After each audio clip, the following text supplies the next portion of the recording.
Hello there, this is Ginger Wildheart with my first ever podcast, Ask Ginger, and I do apologise for the headphones, but it's the only pair that I've got.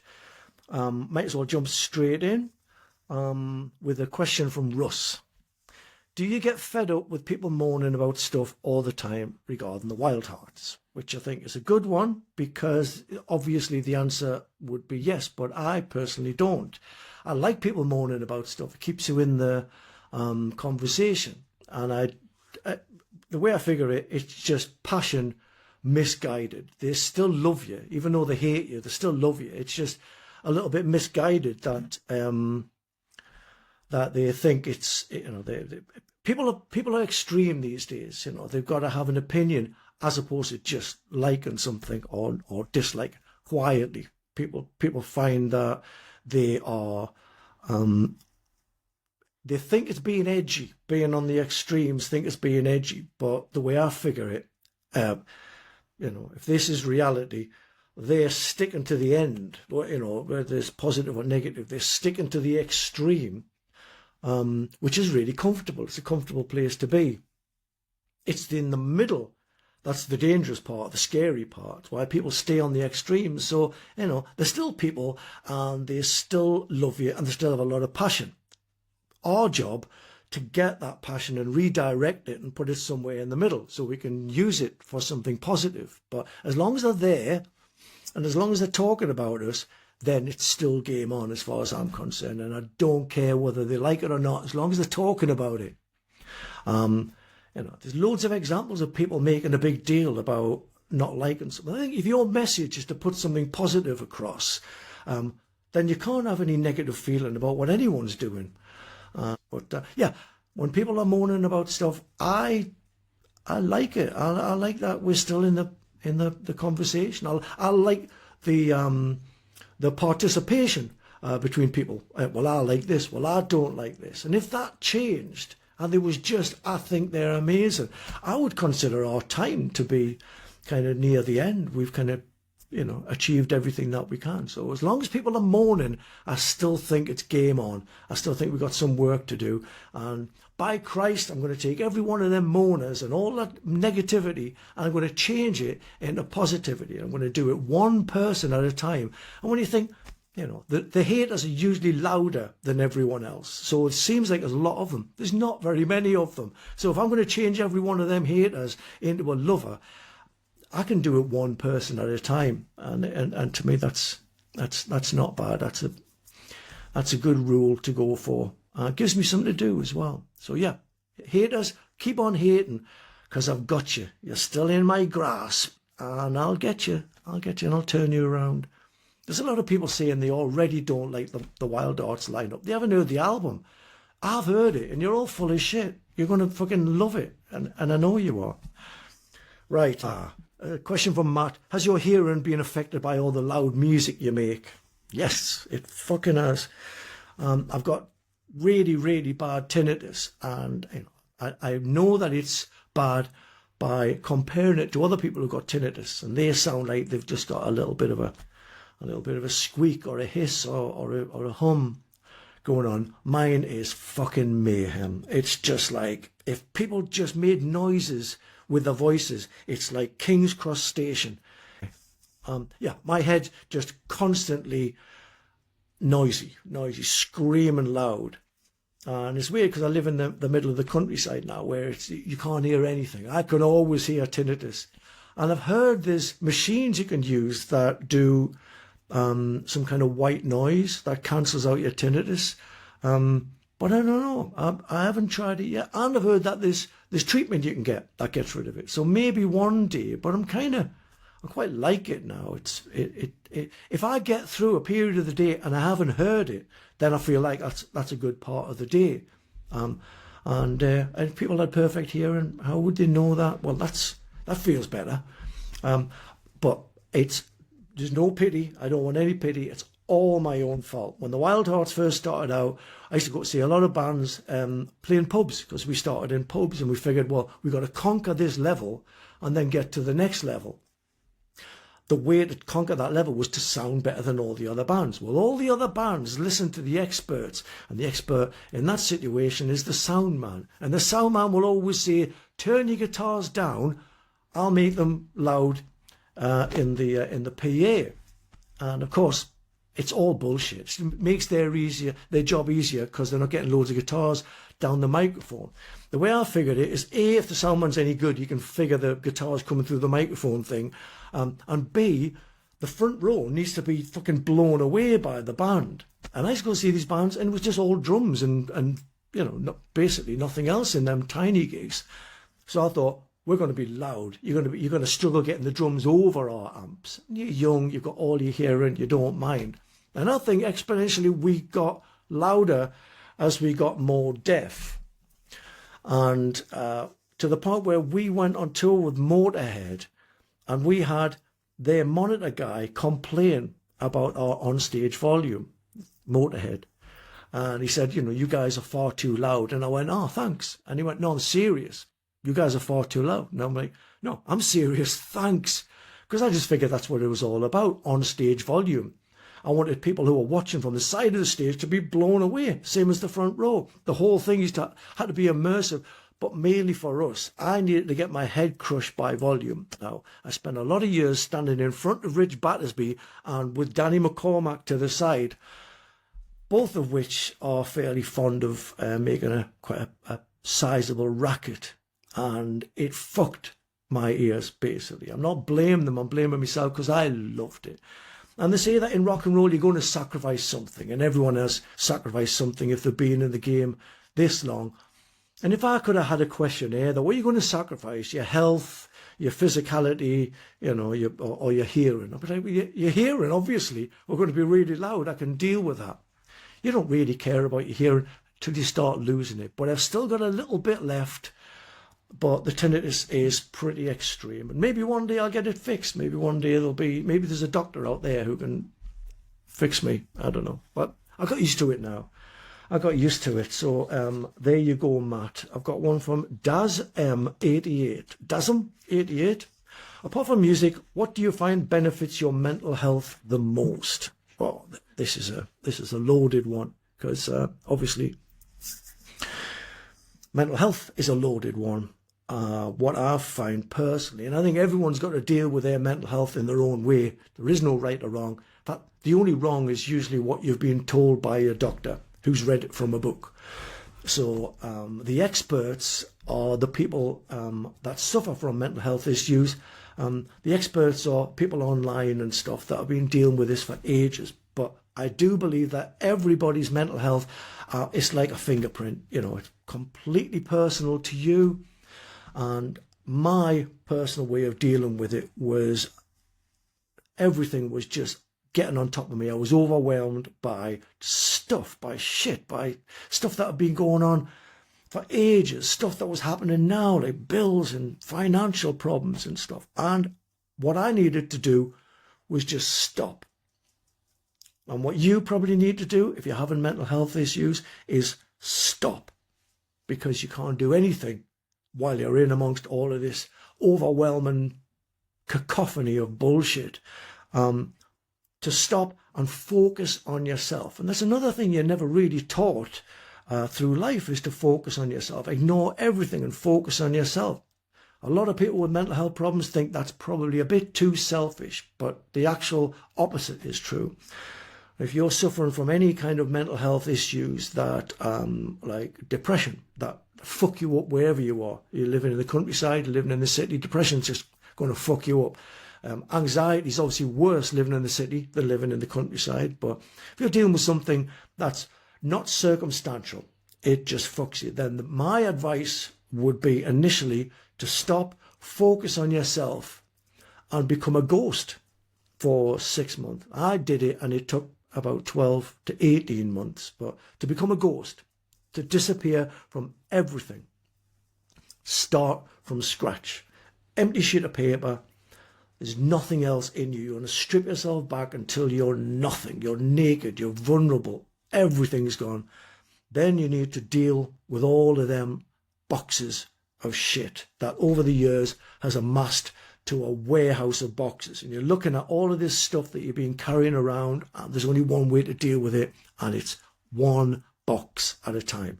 And you deal with that box and you open up all the shit that's been affecting you over the years. You can't even start that kind of thing unless you've give some time for yourself. You've become a ghost, ideally for about 6 months. I know people with depression go, yeah, but I've got a job, I've got a family. Yeah, but it's killing you. And you really need to take stock, work on yourself. Believe it or not, if you can do that and you work on yourself and you're selfish as fuck, everybody benefits. Everything benefits. Most of all, you benefit, and you give yourself some time.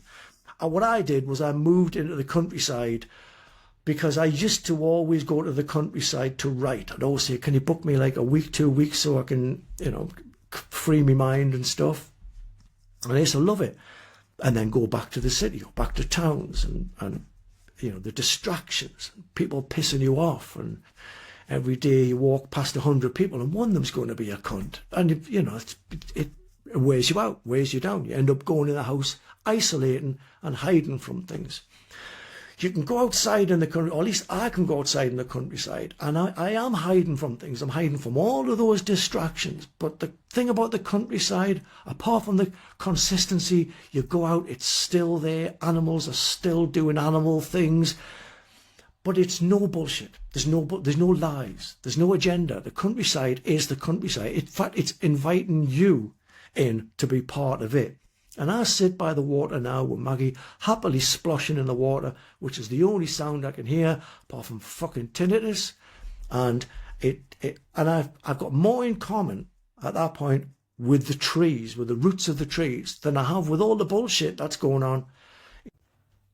Yes, this is my first time doing this. There are going to be teething problems, and there just was one. I got cut off and I have no idea what I was going on about. But I was talking about what I do that benefits my mental health, and mine personally is to get into the countryside and just decompress, just let the countryside do what the countryside does, and just be beautiful, be consistent, be there every day for me.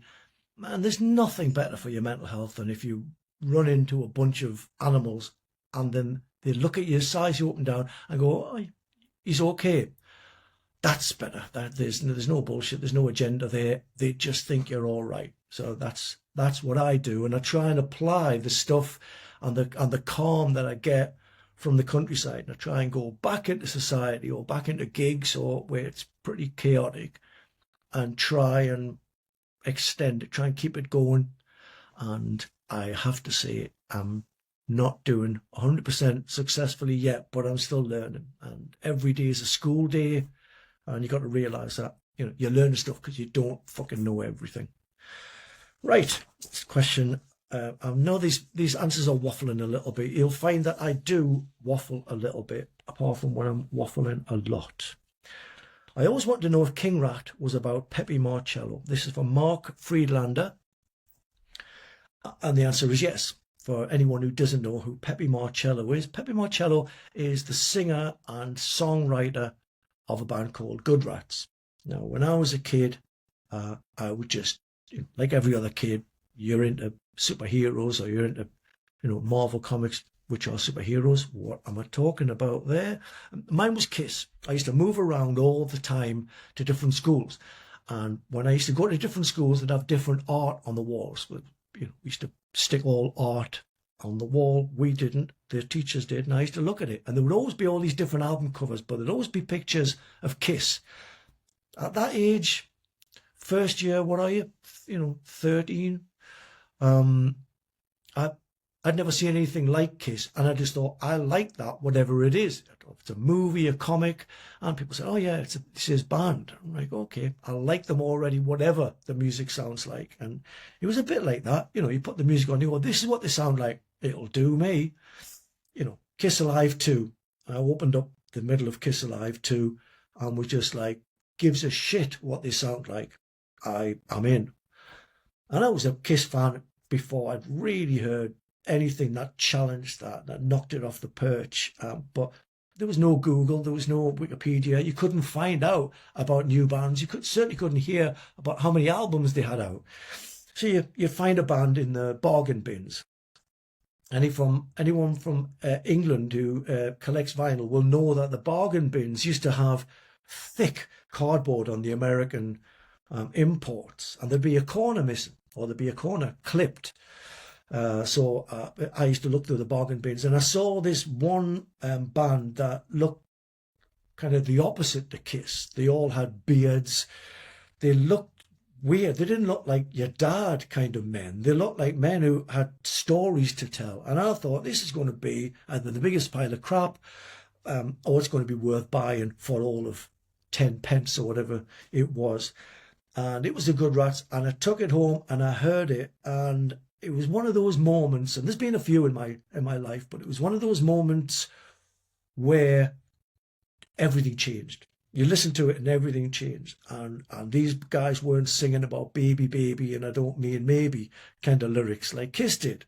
They were singing about real things, about unions. They were singing about songwriters. They were singing about love going wrong and the guy just being lonely.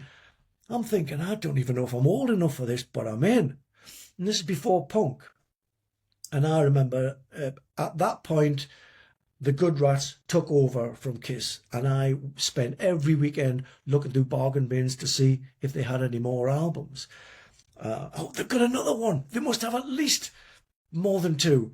And he'd find these albums. And the thing that I learned then about getting into a new band that have got a discography was that I fall in love hard when I get into a band that are new to me, at least. Then I find out that they've got a healthy discography, and then the love becomes obsession. I'm like, I don't even know if I've heard my favourite album by these lot. I don't know if I've heard my favourite song. Maybe they're going to play me the favourite song I've ever heard from anyone. And that started with the Good Rats and with Pepe Marcello. And his voice was just so, well, it became part of my DNA, but it was so warm and throaty, and it had little bits of Rod Stewart, but it was mainly his lyrics. His lyrics really informed me, and from then I tried to write things that, even if they didn't have a universal theme, they meant a lot to me, and they weren't just trying to fill up the songs with lines that rhyme like Kiss were. A lot of the time the rhyme would be baby and baby. I didn't question it. I don't even question bands who got shit lyrics now. I can bypass shit lyrics, bad production, even shitty playing. If there's a great song there, I can bypass it.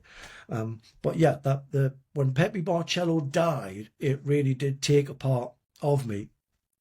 And I was doing the gas thing, Ginger's Associated Secret Service, for any one of you that was part of that. And that was fun. That was a good time. I hope to talk about that at some point. And he died in the middle of doing this, and I was in a session. I just thought the least I can do is write a song, but quick, because we're recording. And I wrote the song really quick. It just came from the grief. It came pretty much as you hear it, but it's not really a traditional arrangement. So I'm positive that I was in tune with something. The grief tuned me into something. Writing a song that was really from the heart and really, really honest, pathologically honest, if you like. And that was King Rat. And it got back to the Good Rats, who approved it. And it was Good Rats Association, like not a fan club, but people that had been into the band a lot. And that was improved. That was approved, which was, again, another one of those amazing moments. But when anyone ever says, what was the gig you travelled furthest to? And I always say the Good Rats, because they travelled to New York from wherever I was living. Not Newcastle, but from England to New York, which is a fairly hefty commute. The first time I went there, they cancelled the gig. So the longest I ever travelled was New York and then back, and then New York again, to meet the Good Rats. And I saw them backstage before they went on, BB Kings. And I just said to them, look, a lot of people in my country, this is like the Beatles reforming for a gig. And they couldn't really believe it. But for me, It was just one of those moments. And the thing is, this sounded just as good as I could have ever dreamed them being. So not only were they influential, not only did they, change everything for me, and upped my musical game, because they're obviously way better players than Kiss. No disrespect to Kiss. They were every bit as good, if not better, than I expected them to be. 3-part and 4-part harmonies, double guitar parts, just really intricate. If you don't know the Good Rats, check them out. Start with, I'd probably say a good gateway drug would be an album called Tasty. And that's got all the elements of the Good Rats that you ever need to tell you if you like them or not.